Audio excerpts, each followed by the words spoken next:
Subscribe now and press the bell icon. Never. अस्सलाम वालेकुम। मैं हूं doctor Saifullah, doctor of medicine and homeopathic physician. During feeding, दूध पिलाने के दौरान ब्रेस्ट के जो निप्पल्स होते हैं वो क्रैक हो जाते हैं, फट जाते हैं या उनमें दरारें या शिगाफ पड़ जाती हैं। तो इसकी दो वजूहात होती हैं। एक तो इन्फेक्शन होती है और दूसरा बच्चे का दूध पीने का जो तरीका होता है या उसको ऊपर उठाकर दूध पिलाने का जो मेथड तरीका होता है वो सही नहीं होता।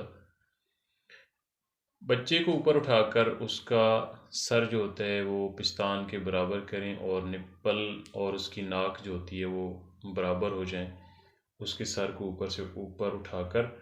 तो इस तरीके से दूध पिलाना चाहिए, फीडिंग करनी चाहिए। और ख़ास तौर पर ऐसी फ़ीमेल को जिनको ड्यूरिंग फीडिंग या दूध पिलाने के दौरान निप्पल क्रैक होने का अक्सर मसला बनता रहता हो या उनके अंदर शगाफ पड़ जाते हों जो कि बाद में ज़ख़म बन जाते हैं, जिससे पस भी आनी शुरू हो जाती है, पीप आती है और ब्लड आना शुरू हो जाता है।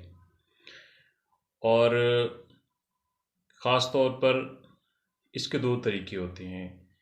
एक तो ये है कि ऐसी औरतें जो बच्चे को गोद में लिटाकर बच्चा जो होता है वो पिस्तान को खींच कर दूध पीता है, तो ऐसी औरतों के, ऐसी फीमेल के निप्पल जो होते हैं वो ज़्यादातर क्रैक हो जाते हैं। तो उनके लिए ये बहुत ज़रूरी है कि वो बच्चे को ऊपर उठाकर और उसका सर जो होता है एक हाथ से पकड़कर उसको फीडिंग करवाएं।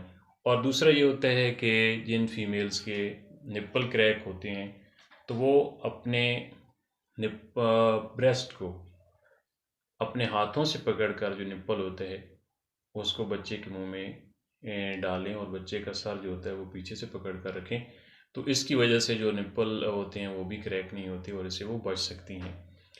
और इसके अलावा जिन औरतों के बच्चे दूध नहीं पीना चाहते माँ का, निप्पल क्रैक के अलावा, तो उनके लिए ये है कि वो ऐसी फीमेल जो होती हैं, ऐसी औरतें जो होती हैं, वो बच्चे को ऐसे मेथड के मुताबिक ऊपर उठाकर जो है उसका सर और उसकी नाक जो होती है निप्पल के बराबर, और अपने निप्पल को पकड़कर उसके होठों पर थोड़ा थोड़ा सा रोज़ाना सहलाएं और बच्चा जो होता है वो उसकी नरमी महसूस करके अपने मुंह को खोल देता है। और मुंह खोलने से पहले किसी सूरत भी बच्चे के मुंह के अंदर निप्पल ना डालें, क्योंकि इससे निप्पल के ख़राब होने का अंदेशा होता है। और जब बच्चा अपना मुकम्मल तौर पर मुंह खोल लेता है तो फिर वो आहिस्ता आहिस्ता फीडिंग करना भी शुरू कर देता है। और दूसरी होती है बैक्टीरियल इन्फेक्शन। बैक्टीरियल इन्फेक्शन में ये होती है कि सबसे पहले जो निप्पल्स होते हैं उनके ऊपर सफ़ेद किस्म के जो दाग और धब्बे से बनने शुरू हो जाते हैं, और जो कि बाद में गुलाबी या रेड कलर के होना शुरू हो जाते हैं, सुर्ख होना शुरू हो जाते हैं, और जिससे बाज़ औक़ात बाज़ औरतों के अंदर जो है वो शगाफ में तब्दील हो जाते हैं और ज़ख़म बन जाते हैं और उनसे पीप होती है और दर्द भी बहुत ज़्यादा होते हैं। और कुछ फ़ीमेल के अंदर जो दूध की नालियाँ होती हैं, मिल्क ट्यूब्स जो होती हैं, वो बंद होने की वजह से दूध जो होता है वो अंदर रुक, तो ऐसी कंडीशन के अंदर दूध के रुकने की वजह से भी जो निप्पल्स होते हैं वो स्वेलिंग का शिकार होकर फट जाते हैं और उनमें दरारें पड़ जाती हैं और जो बाद में ज़ख़म बन जाती हैं। तो इनके लिए सबसे बेस्ट जो तरीके है, सबसे बेस्ट जो मेथड है वो होम्योपैथी की मेडिसिन है। दो मेडिसिन है, एक एसिड नाइट्रिक है और दूसरी ग्रेफाइट है।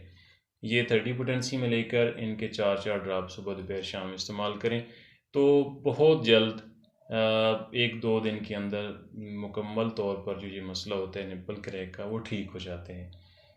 और इसके अलावा मज़ीद मालूमाती वीडियोज़ के लिए मेरे चैनल हैप्पी लाइफ डॉक्टर साहब को विज़िट करें, लाइक करें, कमेंट्स करें, शेयर करें और सब्सक्राइब करें।